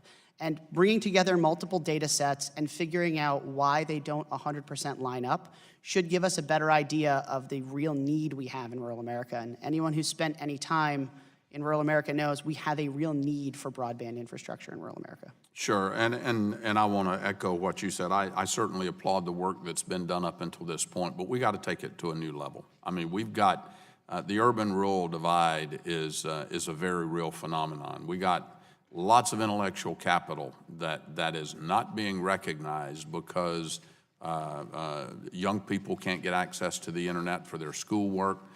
Businesses can't come into rural areas because they can't set up operations, because they can't communicate with their customers, their suppliers, et cetera. So I applaud that work as well, and I agree with you, but it's time to take this to the next level. So what strengths, you talked about some of the things you would do, but what strengths does NTIA bring to the mapping efforts over what's currently being done at the FCC? I think a real strength we bring to the table is our existing relationships with the state and local governments. The Broadband USA group at NTIA has spent the last few years continuing to cultivate our state broadband leaders network. And these are officials within state and local and county governments who spend their time thinking about how to improve the broadband situation. And it's yielded real results for us in terms of states that have been willing to take on the difficult challenge of maintaining these maps and getting good data. As I mentioned earlier, Minnesota is a great example of a state that has continued to push forward and use state resources to produce good, actionable data. I think it's those relationships and our ongoing work with them. We had our state broadband leaders here in town just a few weeks ago to explore ways to continue working together between the different state and federal entities that are engaged here. That's a real asset for us. Great, great. Shifting gears just a little bit, a lot of discussion has focused on high-band spectrum and how NTIA can help accelerate the U.S. in deploying 5G. But my constituents are still struggling to get 4G or even to sustain a phone call driving down the highway. So, Mr. Assistant Secretary, is NTIA looking at lower bands that could be freed up for commercial use? So the announcement of 3450 to 3550, I think, is a prime candidate for the kind of thing you're talking about. It's mid-band spectrum that provides a good mix of coverage versus capacity availability, and hopefully we'll be able to drive forward and get those studies completed so that we can bring that to market as soon as possible. But that's the kind of work we're doing to bring spectrum to market to meet actual real-world demands. Okay, and one final question in the last 30 seconds. A multi-agency group that includes NTIA is exploring the possibility of making changes to the FAA's long-range radars operating in that band and relocating them to another band. What's the status of that effort to free up the 1300 to 1350 megahertz band? Is that process moving in a reasonable time frame? The process is moving in a reasonable time frame. Our Interdepartmental Radio Advisory Committee, which is the group that works across the U.S. government to make sure that federal equities are respected and that our missions are maintained, are spending a lot of time trying to figure out how to make that system work in a smaller footprint or in a different band. I'm pleased with the progress. We're going to continue to push forward. It's a real priority for us. Great. Madam Chairman, I yield back. Bill's back. Mr. Long, you're recognized for 5 minutes. Thank you, Madam Chair. Last week, the FCC announced that it plans to vote on an item streamlining the process of small cell deployment at its March meeting. Is the administration supportive of this effort, and what is NTIA doing to work with federal agencies to streamline the process for facilities deployment on buildings and land administered by and managed by the federal government? Mr. Long, I appreciate your asking. It's an area we've started working really hard on in the last couple of weeks.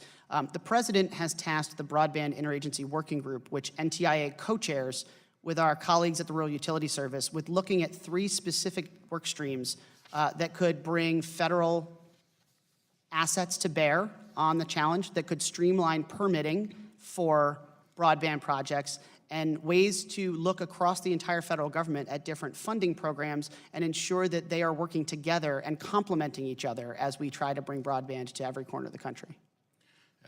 What are some of the lessons learned from previous efforts to clear federal users from spectrum band?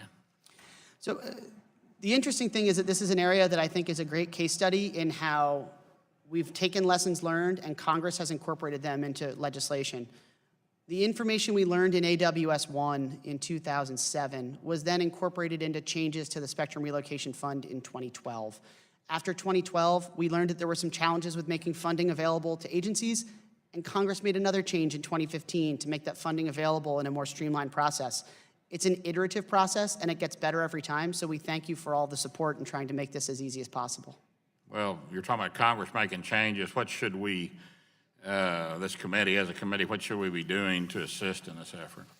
I mean, I think you're doing it, which is raising the profile of the issue. Could you repeat that? Yeah. And continue to engage with us in ways that make sure that we can meet the dual mandate. That's our daily challenge, is we know that Congress wants us to make more spectrum available for commercial users, but we also know, because we spend so much time with our federal government users, that we have to protect the critical mission that they're doing as well. So anything that Congress does to support us in making sure our federal users have what they need, whether it be what they have now or what they'll have tomorrow, while also supporting us in making sure we have the resources to bring commercial spectrum to market, is always helpful. Okay. As you're aware, many on this committee have consistently supported common sense policy of auctioning 1675, 1680 megahertz for shared government commercial use for the past several years, and we're very pleased that the administration's proposed budgets for both of them reflect a priority in seeing this policy through. Does the FCC have everything it needs from your team at NTIA to move this policy forward with a notice of proposed rulemaking? And if so, do you support the FCC's issuing notice of proposed rulemaking in the coming weeks to keep the process moving forward? It will surprise you not at all, sir, that we spend a lot of time working with the FCC on every spectrum band that could be reallocated from federal use. And so it's an ongoing process, and we continue to make sure that whatever the FCC needs, that we can provide. Okay, so you do. Yeah, I mean, I think the question of whether or not the FCC has what it needs is probably a question for the FCC, but we stand ready to provide them with whatever they need. Okay, thank you. And I think this is a world record, but I yield back a minute 30. I cannot believe Billy Long is giving back time. That is a first. Mr. Costello, you're recognized for 5 minutes. Thank you very much. I also want to congratulate Mr. Rydell, but also thank him for the time that he spent with me in my office just yesterday. I wanted to focus on FirstNet. As you're beginning your build-out, what are you doing to make sure that we get the National Public Safety Broadband Network up and running as quickly as possible? And the other piece of this, just in terms of getting it up and running, is do you foresee any roadblocks, particularly regarding interoperability? So in terms of getting things rolling, I know that FirstNet is currently working hard to get Task Order 4 out to AT&T. And Task Order 4 is what will start the process whereby AT&T begins to build out the state plans that were provided to each governor as part of the opt-in and opt-out process. We're pleased to see that AT&T, as part of this, immediately made their network available to public safety users on a priority and preemptive basis. And as we get forward with build-out, we're going to continue pushing them to make sure they meet the milestones in the contract and that they are building out in a way that comports with all of the state plans they handed out. The State and Local Implementation Grant Program 2.0, which allocates, I think, a little under $44 million to help FirstNet build out. In Pennsylvania, I think the state police have a $425,000 grant. And I want to ask you how NTIA is working with state and local officials on the grant program and how your efforts might differ state to state, depending on relative risk to different types of disasters or public safety threats. Sure. We've SLIGP, as it is lovingly known. SLIGP 2.0 grants are in process now, and all of the states have reached out to try to find ways to use that funding to further integration of state assets into FirstNet, since all 56 states and territories have opted into FirstNet's RAN build. We're working with our colleagues at FirstNet to make sure that we engage with the states on a day-to-day basis. FirstNet spent a lot of time throughout this process doing outreach to state points of contact on these issues and engaging with the public safety community. And we're lucky that both NTIA and FirstNet have a great relationship with the state governments and with public safety users. So we're going to continue working collectively to make sure that those folks in each state who know the needs of their communities are heard. I appreciate your testimony and your answers to my questions. I'll yield back the balance of my time. Gentleman yields back. Mr. Shimkus, you're recognized for 5 minutes. Thank you very much, Madam Chairman. How do we pronounce your name? Is it Rito, Rydel? David. It's great to have you here. Thank you for being here. As you know, I'm founder, the co-chair of the Next Generation 911 Caucus. In this role, I've seen firsthand how outdated many of our 911 centers are and how Next Generation 911, where it's deployed, has been a force multiplier for public safety. It is more reliable and resilient and faster than legacy systems and improves emergency responses and protection of the public and first responders. As 911 enters its 50th year, and I haven't been here for all those years, the urgency of the deployment of Next Generation is greater than ever. I know that, and you know, in 2012, Congressman Eshoo and I, along with your help, introduced Next Generation 911 Advancement Act, enacted as part of the Middle Class Tax Relief. You mentioned that in your opening statement, and Job Creation Act of 2012. It provides for $150 million matching grant program to fund some of the implementation of Next Generation 911 services. Now, I know the chairwoman mentioned that about updating in her question. What I wanted to follow up on was additionally, effective development of critical 911 infrastructure dictates that scarce funding resources must be dedicated to their stated purpose of enhancing first responder capabilities. However, despite states, and this is where we have the challenges, quote unquote, self-identifying as non-diverters, the FCC Public Safety and Homeland Security Bureau continues to identify state funds collected for 911 being diverted for non-911 related purposes. Given the new program, what steps is NTIA taking to combat 911 fund diversion, and what can we do to help? Well, I want to thank you and Congressman Eshoo for your leadership on these issues. It's interesting to watch. We have consumers who are dialing 911, have smartphones with advanced capability. Now that FirstNet is being stood up, and in addition, the other providers who are providing first responders with capabilities have advanced smartphone-style capabilities on their devices. But the 911 call centers in the middle that are connecting the two in their most dire times haven't been able to keep pace. And so looking at ways to bring that forward is something that we are painfully aware of and are trying to get that grant program out the door as quickly as possible to bear on the problem. As far as diverters go, I think you're aware, the FCC produces a report every year that looks at which states have been diverting funds. I believe it was under the Net 911 Act that will identify states that have been diverting funds away from their 911 programs for other purposes. This will help inform our grant making as we go forward, as is consistent with the law. Yeah, and the concern is that the states could fully fund, they could put money in, and then once the time for reporting occurs, then they take the money back out. And it's something we've argued about. So in your process, as you're reviewing this, if there's a better way for us to be more specific, and you can ask us to help refine this, because it's just, again, as I said, criminally neglect to charge someone for a purpose and then not use that money for the purpose it was intended to go to. If we find that there are states that are gaming the system that aren't being identified because of foibles of the law, we'd be happy to work with you to try and if we can point some out to you, you would be happy to receive that information? Of course, always. Great, thanks. The next thing I want to briefly talk about is the 5G cell siting. And as you know, last week, FCC announced that it plans to vote on an item streamlining process for small cell deployment at its March meeting. This approach is similar to the bill I introduced called the SPEED Act, which reduces the regulatory overhang for the siting of small cells. These efforts are incredibly important in winning the international race to 5G. Of course, you mentioned that also in your opening statement. Is the administration supportive of these efforts to modernize the siting process for small cells? And what is NTIA doing to work with federal agencies to streamline the process for facilities deployment on buildings and land administered and managed by the federal government?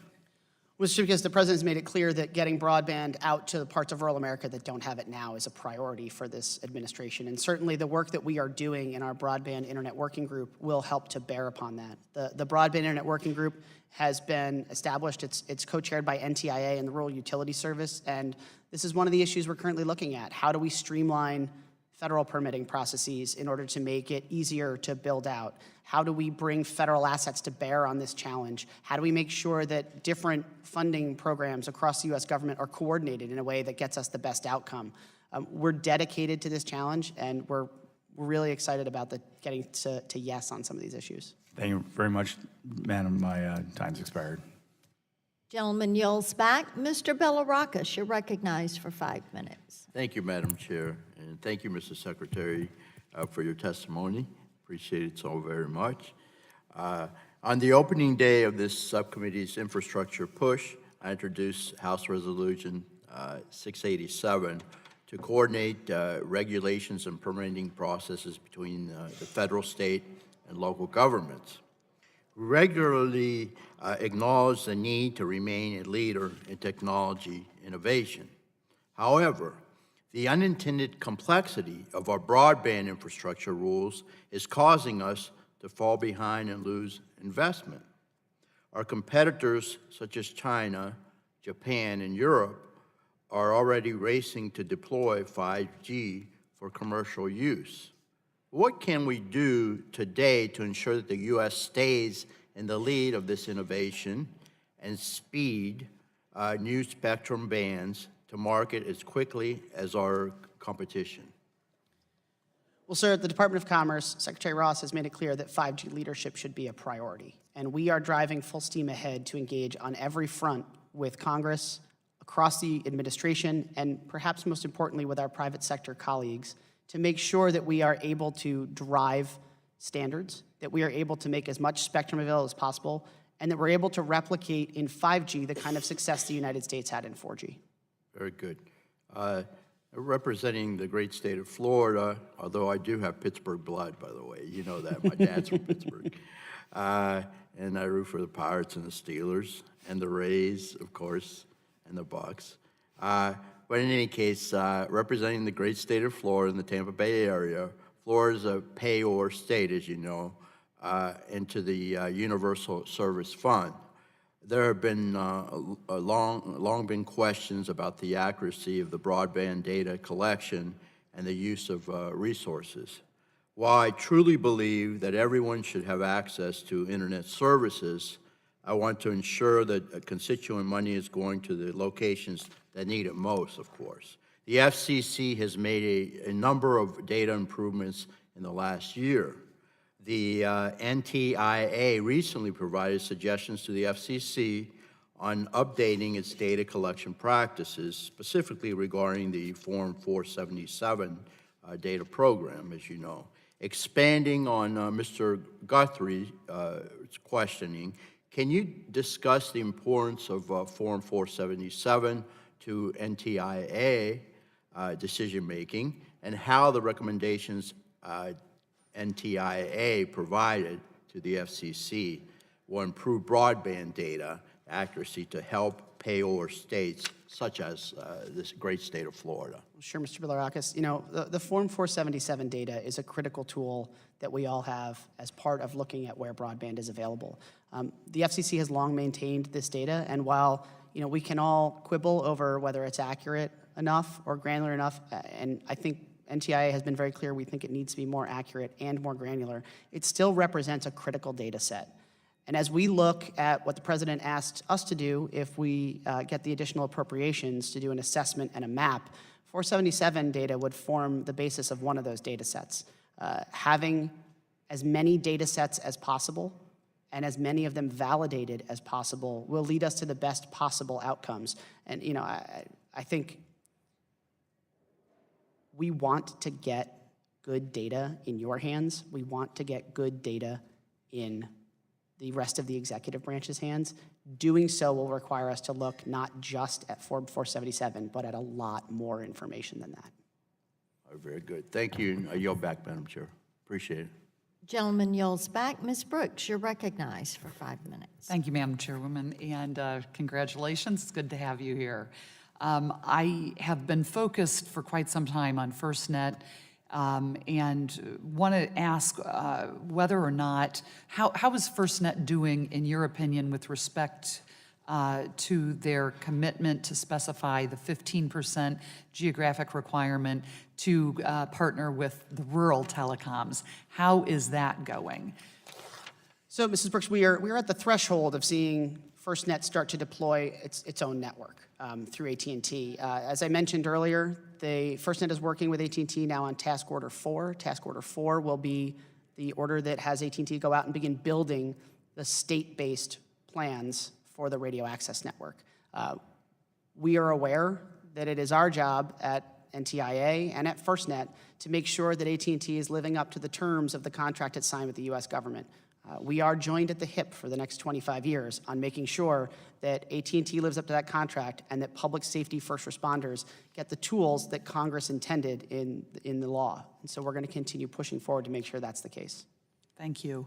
I'm also curious, following on to Representative Shimka's question about the diversion of fees, the 911 fees at states. How does your agency follow up when states have to certify they've not diverted the 911 fees? What does certifying mean, and what is your agency's role in ensuring that the states, rather than us maybe providing you information we might hear about, do you know what kind of mechanism is in place to ensure that 911 fees aren't, when a state certifies they haven't diverted fees? So that report is produced, and the methodology behind it is done by the FCC.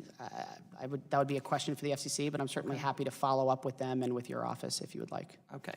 I think people are probably most curious. The spectrum in the last auction, the auctions have produced significant revenue for the federal government, far more than everyone expected. And of course, when it comes to our federal budgeting process, we need as much revenue as possible. Do you have any opinion as to which bands might raise the most money for the Treasury as we continue to contemplate the spectrum auctions? So I think, the traditional wisdom has been that low-band spectrum would produce the best revenue outcome, but it's much more complicated than that when we're looking at which bands are going to be the most lucrative. There are a number of different factors that go into that. Relative scarcity is one of them. International harmonization is another. The availability of equipment in a timely manner is one. How fast it can be brought to market and cleared of incumbents is another. So it's a complicated equation to figure out what those revenues might look like. And it does seem to be evolving quite rapidly. High band spectrum, as I mentioned earlier, was not considered particularly valuable just a few years ago, and yet now here we stand looking at high band as having the potential to really drive 5G leadership. So I don't envy those that have to do the estimates of what spectrum will bring in terms of revenue, but it is a moving target on its best day. Thank you. Congresswoman Debbie Dingell and I formed the 5G caucus, and in talking about that, you mentioned, and I'm curious what your agency's role is in response to Representative Kinzinger's question. You mentioned pressing the private sector on standards. And talk to me about what your role is, what's the timing, because I hear that quite a bit from the private sector. Talk to us a little bit more about that statement that you made, and how do we accomplish that, and what's your role in accomplishing that? Sure. So, NTIA plays a role in its engagement with the private sector as the president's principal advisor on telecommunications, and certainly as the agency to which the Secretary's communications and information functions were delegated. It would be worth noting that this is a shared obligation when it comes to standards, as our colleagues at NIST are also very engaged in working in these standards bodies. The scientists at NIST are fantastic, and we certainly work hand in glove with our sister agency to make sure that we're producing good outcomes for the United States. For our part, we're going to continue pressing the industry. Industry participation is the backbone of getting private sector-led standards adopted. So from our pulpit, we'll continue to push them to make sure that they are engaged at every phase.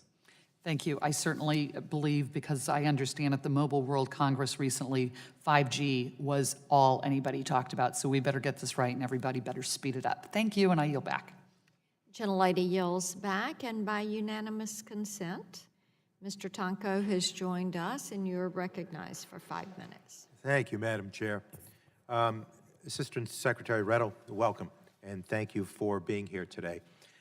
Broadband internet access is often the difference between success and failure for many Americans, whether they are students doing homework, job seekers training for a new career, doctors reading a medical scan, or entrepreneurs starting a small business.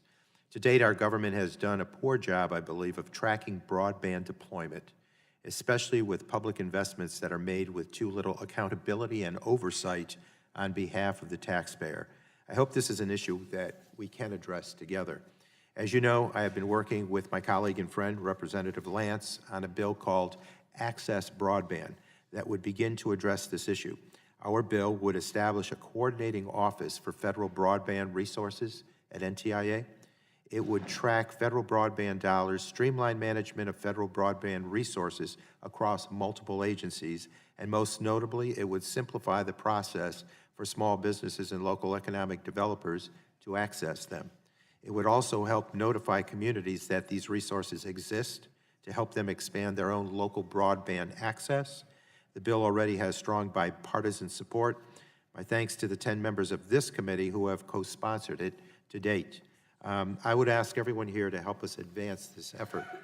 So, Secretary, to your knowledge, does NTIA or any federal agency currently track the construction and use of broadband infrastructure resources across all federal agencies that provide broadband funding and support?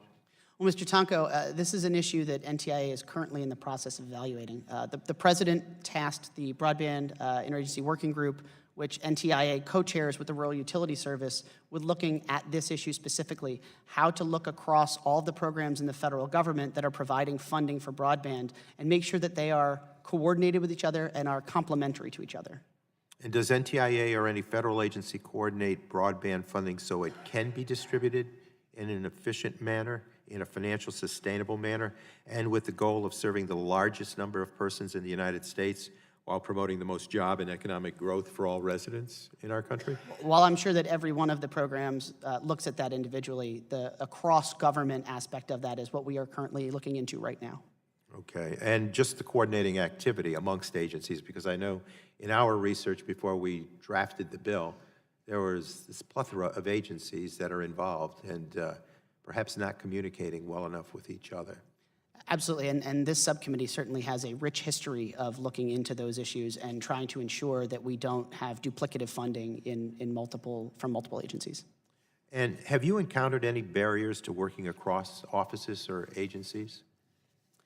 You know, the Broadband Internet Working Group that we've been tasked with chairing has been around for a couple of years, and I think it's proven to be a real dynamic way for the agencies to get together that all have equities in internet work and find ways to work despite the fact that we're all from different agencies and that we have different missions. It's been an eye-opening experience to see how well these agencies are capable of working when they're given a direct task and asked to go do it across boundaries. Mm-hmm. Thank you. And could tracking this funding better ensure that the money is not duplicative or wasteful? I certainly hope so. I mean, the last thing we want to do as a federal government is to spend more money than we have to achieve our goals. Mm-hmm. That's what we're looking at doing if we were to get additional funding for mapping. It's what we're looking at in the Broadband Interagency Working Group. We'd like to find ways to reach that last part of America that does not have broadband in a way that's as fiscally responsible as possible. And is NTIA in the best position to track broadband funding across federal agencies? Well, we're working in a group right now that is NTIA and the Rural Utility Service from Ag, along with others. But at the moment, it's a team effort across the entire federal government, and we're happy to be working with our colleagues. Would there be another agency that were perhaps better suited to track this funding? Not that I'm aware of. I mean, we're certainly trying to figure that out right now. Part of the challenge is that broadband is one of those issues that crosses so many jurisdictional boundaries. It provides service in so many different verticals and other aspects of government service that we're trying to bring all those stakeholders together in a way that addresses everybody's needs. We're at the early stages. You know, I don't want to sort of overpromise here, but we're at the early stages, and we're really looking forward to getting down and getting our hands dirty and getting this work done. And NTIA engages in outreach to communities that need greater access. So what community outreach have you conducted in the past year, and have you seen indications that these outreach efforts and workshops are valuable to our communities?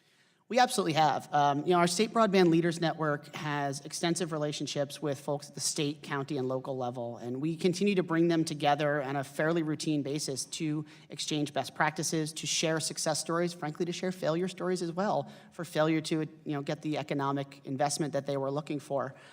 We're excited to be doing a workshop in Nashville, Tennessee in the coming months, and so this is an ongoing process for us to continue to reach out to state and local leaders and say, what have you learned and how can we disseminate that information across the entire country?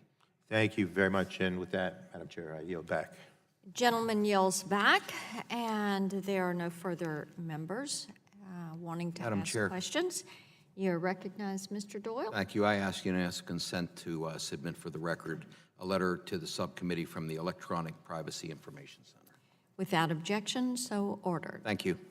And I also have a UC request for a letter from the Utilities Technology Council. Without objection, so ordered.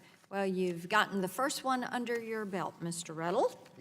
And I think you see that there is agreement from both sides up here that we have efficient use of the funds that are there for NG 911. We are all concerned about mapping and broadband rollout, making certain that we utilize spectrum well. So we thank you for the insight you provided.